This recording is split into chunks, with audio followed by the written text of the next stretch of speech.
are going to do the volumetric analysis lab. This is a fun lab. It's a one-day lab that doesn't take very long. And basically what we do is we take a piece of magnesium and we put it, this is magnesium right here. You've probably remember me burning this in class. It's very, very bright. I told you not to look directly at it. We're going to take a piece of magnesium and we're going to put it in some hydrochloric acid. All right. Now, magnesium plus HCl is going to make hydrogen gas, and I'll let you figure out the other product, all right, and then balance that reaction. But we're going to make some hydrogen gas, okay? Don't forget what the formula for hydrogen gas is. It's not just H. And if we can get this to make hydrogen gas in our acid and collect the hydrogen gas, we can actually compare the volume of hydrogen gas that we have with our calculations. Now, what are we going to use to do this? We're going to use the same burette that we used when we did our titrations with acids and bases, okay? So I already weighed this piece of magnesium, or at least the piece of magnesium that we're going to use, okay? And the weight for the magnesium that we're going to use is 0.0455 grams. That's how much the piece of magnesium weighs. That's inside this copper cage. So let me just rewind a little bit here. I took a piece of magnesium, cut out the 2.5 centimeters that the procedure calls for, and I made sure it was in between 0.045 and 0.048 grams, okay? Now that's important because we want to make sure we produce a certain amount of hydrogen. We don't know exactly how much we're going to get, but we don't want it to sort of like overflow out of our burette. You'll see what I mean in a little bit. So I took that piece of magnesium and then I sort of rolled it up, sort of like a snail shell, and then I wrapped a piece of copper around it, sort of making like a music note, and you'll see why I have it like that in just a second. I also have this stopper that has a pizza slice cut out of it, and again, I've got some water and our burette that's set up over there. So let me show you what we're going to do to get the magnesium to react with our acid and how we're going to collect that gas, all right? And this is all in your procedure. Of course, we can't do this lab together because everybody's at home, but at least you can watch me and I can show you. Hey guys. So first I'm going to take our burette, which is closed, all right? And I've got my 15 milliliters of hydrochloric acid right here. The burette's closed, so I know nothing's gonna come out. I can tell the stopcock is perpendicular to the burette, and I'm gonna go ahead and pour in my 6 molar hydrochloric acid. So that's going in right now. 6 molar hydrochloric acid in my burette. Just give a double check, make sure it ain't leaking, and it's not. All right, so I've got my acid in there right now. Just like that, okay? Now I'm gonna add some water, and I don't wanna just dump it in. I don't want the water and the acid to mix too much. So I'm gonna take my water, and I'm gonna carefully, normally I would use a funnel, but I think we're gonna do just fine. And I'm gonna go ahead and I'm gonna slowly pour my water in, kind of tip my burette, so that it goes all the way to the top. And I'm actually gonna want to overflow my water. So it's gonna drip out here, and I don't want it to go right on there. There we go. Look at that, oh yeah. All right, here's where it gets kind of cool. Now I'm gonna take my magnesium, and I'm gonna put it in the burette, and I'm gonna hang the edge of the copper right over the edge of the burette. And I'm gonna make sure that you guys can see this. Let me just double check here. Yeah, okay, great.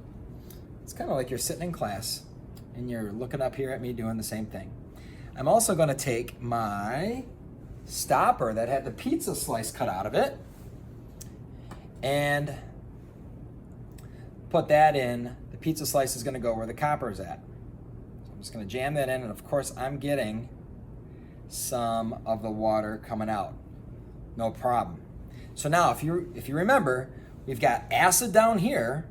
We've got water up here. We've got my magnesium just waiting to react with the hydrochloric acid. So what do? Well, it's pretty simple. We're gonna take this big beaker of water that I've already got set up. I'm gonna turn my burette upside down, like that. And you may see, and I'll get the camera over here a little bit closer. I wanna show you this. You're gonna notice, you can kind of see that acid making its way down. Let me just show you here. There it comes, it's coming. And it is going to, let me take the phone out here. And it's gonna start reacting with the magnesium. You can already see a few bubbles starting to form. Okay, but eventually it's gonna get going pretty good. And again, all that acid, you can kind of see it working its way down there. All right, and the reason you can see it is because the density of the acid is more than the water. So it's sinking down and it's reacting with the magnesium. Well, what does that do for us? Well, what's gonna happen is, and you can really see it going now, all those bubbles, right? It's not boiling. All those bubbles that we're making right now are hydrogen bubbles. The magnesium and the hydrochloric acid are doing their thing. What kind of reaction is it? Double? No. Decomp? Nope. This is a single replacement reaction. Yeah, I heard you. I know you said it right. Okay. So you got a single replacement reaction here, and look what's happening. Look what's happening. This is super cool. Look what's happening. So now all those bubbles are making their way up to the top of our burette. And guess what? Once this reaction's done, all that hydrogen gas that's at the top right here is gonna push out this water. That's why we have a pizza slice in that stopper. In fact, that water that's in the burette is coming out of the stopper and going into our beaker. In fact, that if you were in the lab doing this, I would tell you to be careful because the water that was in here, in our big beaker, is now gonna have a lot of acid in it, and you wouldn't wanna just stick your fingers in there. Okay, a lot of that acid made its way down, is leaking out, it's reacting with the magnesium, and as you can see now, it's really going. Okay, really going. I love when you guys get to do this lab because a lot of kids feel like, or they say to me, I feel like a scientist. And here we go, look at this. We can actually measure now using our burette, which is kind of like a graduated cylinder on steroids. We can measure how much hydrogen we made from 0.0455 grams of magnesium. And if we picked out the mass correctly, hopefully we won't make so much gas that it actually leaks out of here because we need some water left to give us a level, all right, an amount. So I'm thinking it's gonna stop here pretty soon, at least I hope so. Boom, did you see that? Look at that. So right here, you can see, boom, we're right there in our burette. Now, everything's upside down. This is a little bit tricky, think about it. Right now, if we look at this, if we get about eye level, which we kind of are, and you look at that meniscus, you might say, oh, Mr. Schultz, that's 6.2. Maybe that's 6 point, about 6.2, 6.15, something like that. But remember, the 5 is down here, the 6 is here, the 7 is here. So we've got to be careful with how we read this. We've got to be careful with how we figure out how much acid we actually have in here. All right, so I'm gonna take a look with my own eyeballs here, and it looks like we are actually at 5 point, I'm gonna say, and I know it's kind of hard for you guys to see, I'm gonna say we're at about 5.9. All right, remember, we have to read the bottom of the meniscus.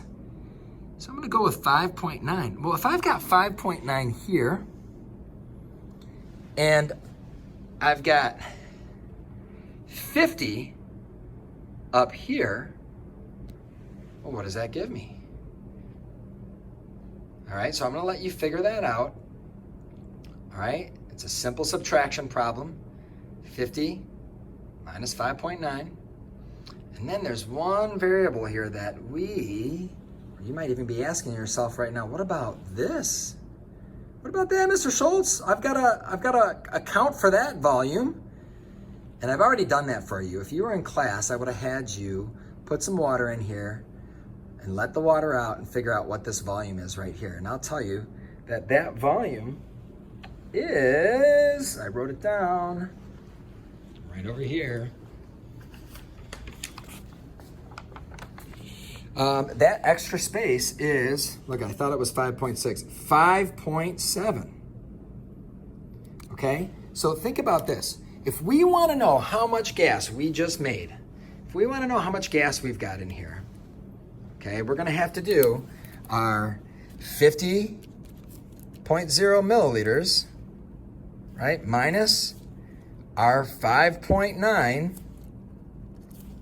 and then we're going to have to add that 5.7 milliliters, which was that extra space. Okay? And that will be the total volume of our hydrogen gas.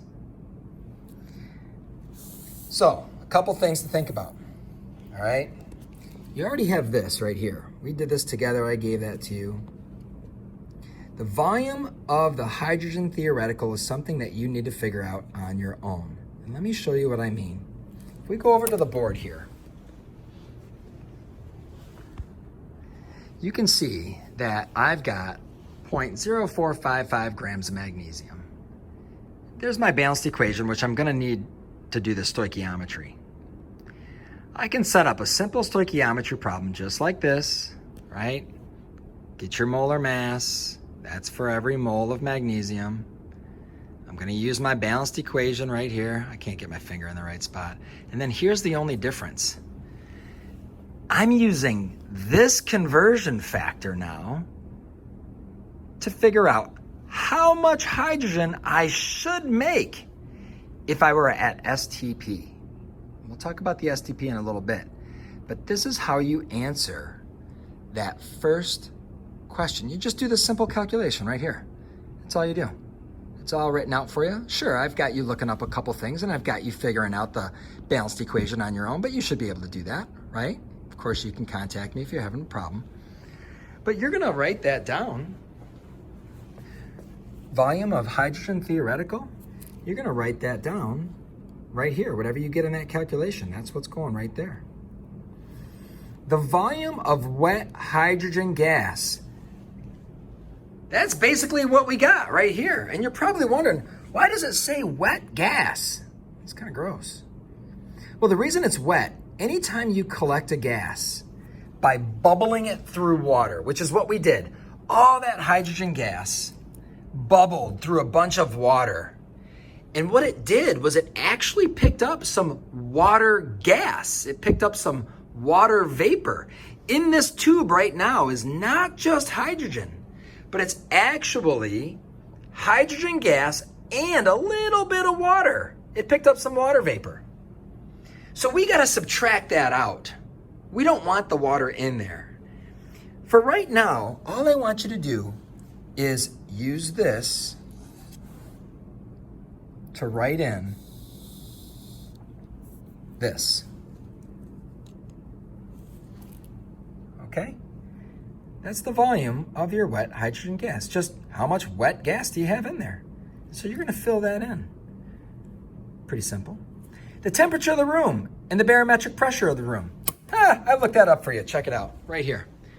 It's warm in this classroom. You guys are probably glad you're not here. 76.6 degrees Fahrenheit. But remember, with gas law problems, we cannot use Fahrenheit. We're going to want to get that to Kelvin.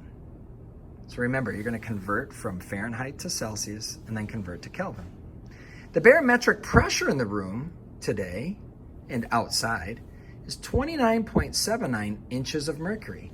In fact, if you watch a meteorologist on TV, they're going to tell you, oh, the barometric pressure is up this many inches or down. A lot of people don't even know what it means. But long story short, and I won't get into that right now for the sake of this video, you need to get inches to millimeters. Okay, on TV, they're going to give you the barometric pressure in inches of mercury, but you need to convert, right? And basically, it's a meter. It's a barometer that's measured in inches. We need to get it in millimeters of mercury. It's literally a tube with mercury in it, kind of like the old thermometers. So remember, inches has 2.54 centimeters in it, and then there's 10 millimeters in a centimeter. So you got a two-step problem that you should be able to get from inches to millimeters, okay? You can show that work in your lab notebook. So your room temperature and your barometric pressure, you've got all of this. Check, check, check, check. All that's done. Experimental volume of hydrogen collected at STP. You might be wondering, Mr. Schultz, didn't we just do that up here where it says wet gas? Well, there's a part down here I'm going to have you cross off, okay? Well, not really cross off. I just did it for you. There's a pressure correction section, and basically what this does is it takes the water out. I've already did the calculation for you. I'm not going to explain it in detail. We don't really need to know it. Just know that whatever you get for the pressure of the room, and it's going to be in the 700s. When you convert your pressure of the room to millimeters of mercury, sorry, that was kind of blurry, it should be in the 700s. What I want you to do is subtract 23 millimeters of mercury from whatever number you got here. That is going to be, okay, whatever you get there, that is going to be your P1. All right? That's going, I know it sounds weird, wouldn't you take it out of the volume, Mr. Schultz? Wouldn't you get rid of the water out of the volume? Nope, we're going to use this special little calculation, just a quick little deal. We're going to modify the pressure by subtracting some of the pressure that water is contributing. All right, so water is contributing 23 millimeters of mercury. We're going to take that out so you just get the pressure of the hydrogen. All right, so that's how you get P1. V1 is going to be the volume that we got. And the T1 is going to be your temperature in Kelvin. We then, and I'm going to come back to this a little bit later, but let me go back up here and just make sure we're all in the same spot for the next section. All right.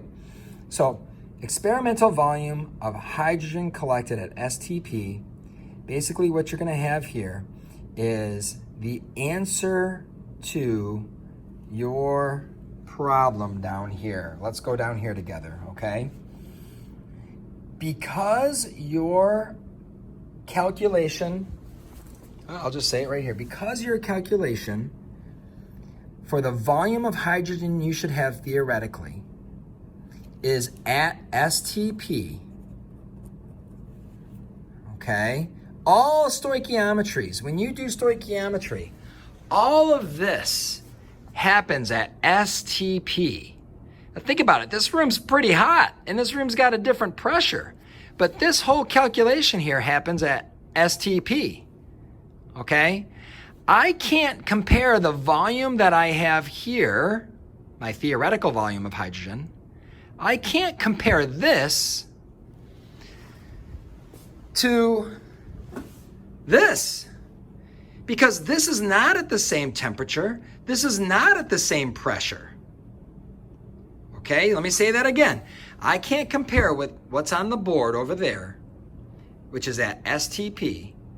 STP is 0 degrees Celsius and 760 millimeters of mercury, sea level. Well, we're not at sea level, and we're definitely not 0 degrees Celsius in here. I'm kind of sweating, I'm gonna be honest with you. All right, so I'm gonna use our combined gas law setup. You guys have already learned this in the other video.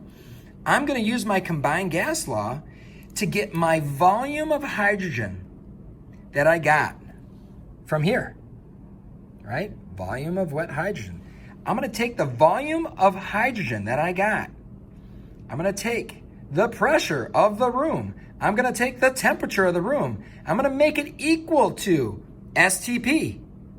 760 pressure, 273 temperature, and I can find out what my volume of the hydrogen would be if I actually was at STP in this room.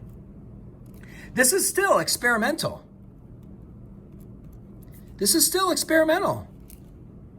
But now this gives me my hydrogen's volume that I got in the experiment. It tells me what it would be if I actually was at STP. Why do I want that? Well, I want that so that I can compare my theoretical calculation here with my experimental calculation here. Once I take the number I get for my theoretical calculation and my experimental calculation and run them through my percent error calculation, I can see how off I am. And if you forgot about percent error, remember, to figure out how off we are, we just take our experimental, which is going to be this guy. We take our theoretical, which is going to be whatever you got for this guy. And of course, the calculations that I helped you out with on the board. And I'm going to divide it by my theoretical, multiply it by 100, and I'll get my percent error. Okay? So again, pretty simple lab. The lab itself did not take very long. In fact, we're about 21 minutes here into the video. And I gave you quite a bit. Normally you'd be getting your own room temperature, barometric pressure, all that kind of stuff. You'd be setting up your own problem. I did that for you. I got you started on your balanced equation, so hopefully that was helpful. And yeah, we're good to go. There's one little adjustment that I could make here.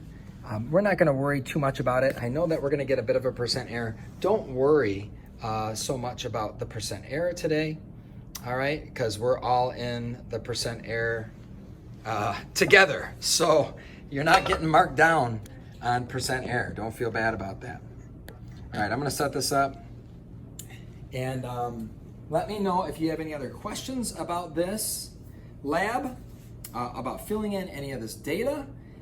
And we'll write this in our lab notebooks. I'll put the purpose, procedure, all that kind of stuff in Google Classroom for you.